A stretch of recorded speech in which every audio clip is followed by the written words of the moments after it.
Lay out all received packages near an open area. You should have a total of 7 boxes.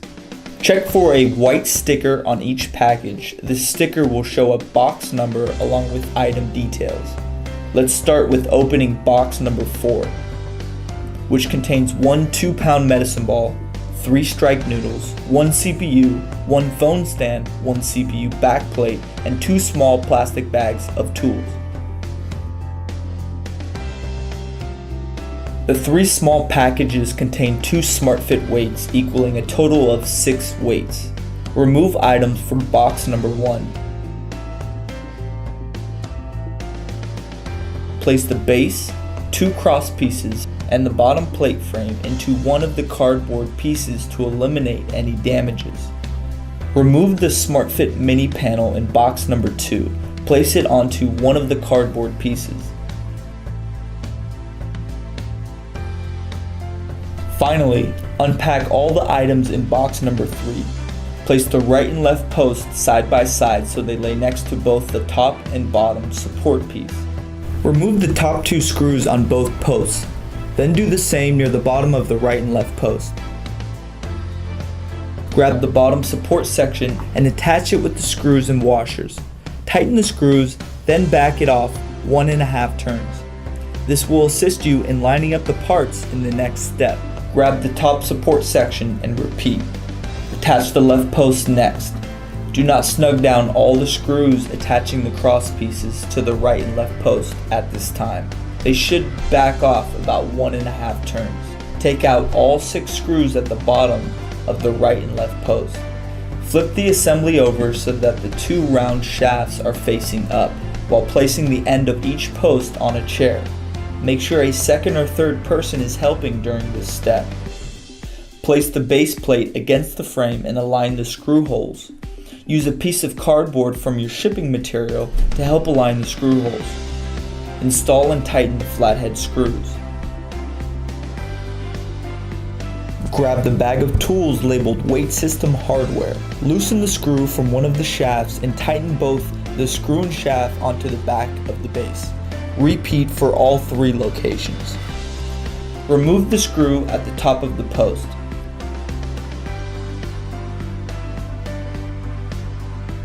Loosen the 4 screws on each linear bearing 1.5 turns. This will allow the bearings to float and align themselves during installation. Before you install the mini panel, loosen all 8 linear shaft screws on each side of the frame assembly. 2 people are needed to install the panel into the frame rails. Position the opening of the bearings against the rail ends and gently push them over the shaft. This is critical. Both bearings must be slid on at the same time to prevent misalignment and damage to the bearings. Slide the panel onto the rails and align the second set of bearings onto the shaft. Once all bearings are fully engaged, slide the panel up and down the shafts. This will align the shafts well. Replace the stop. This will prevent the system from coming off of the shafts. Tighten the screws that hold the shafts onto the weldments. There are 8 screws per shaft.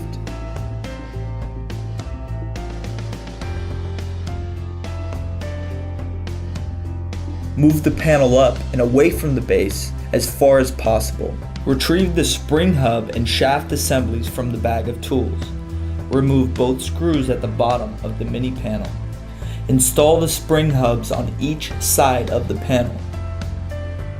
Insert the shaft through the spring hub. Make sure that the threaded hole is facing toward the upright. Use your fingers to start the screw into the shaft. Once you have a few turns, use a hex wrench and tighten fully. Repeat on the opposite side. Make sure you engage the brake knob before you lift the panel back up. The brake knob insert aligns with one of the available holes near the back of the panel. Slowly move the frame to the upright position. Make sure a second or third person helps during this step. Loosen the 4 screws on both the right and left clamping bars.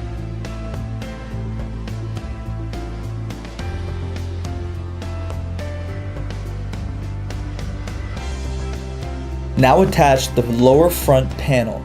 Place it inside the clamping bars on both ends of the right and left post. Now tighten all 4 screws on the clamping bars to secure the lower front panel. Replace the weights on the posts and reattach the disc and screws. For the next step, you must disengage the brake knob by pulling it away from the panel. Test the movement of the panel up and down the length of the travel. The panel should move freely and stop where it's released. Tighten the brake to hold the panel in place during use. Tighten the 4 screws that hold each bearing at this time.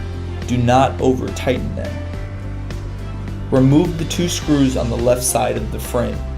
Retrieve the CPU backplate and attach it to the frame.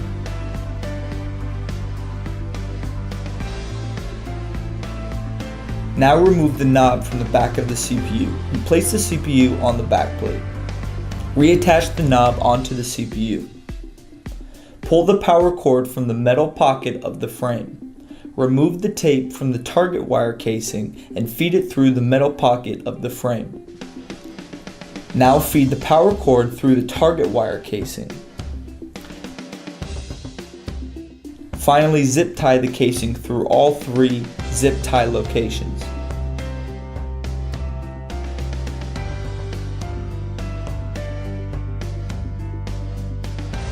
Then cut the long end of each zip tie. Plug in both the target wire and power cord at this time.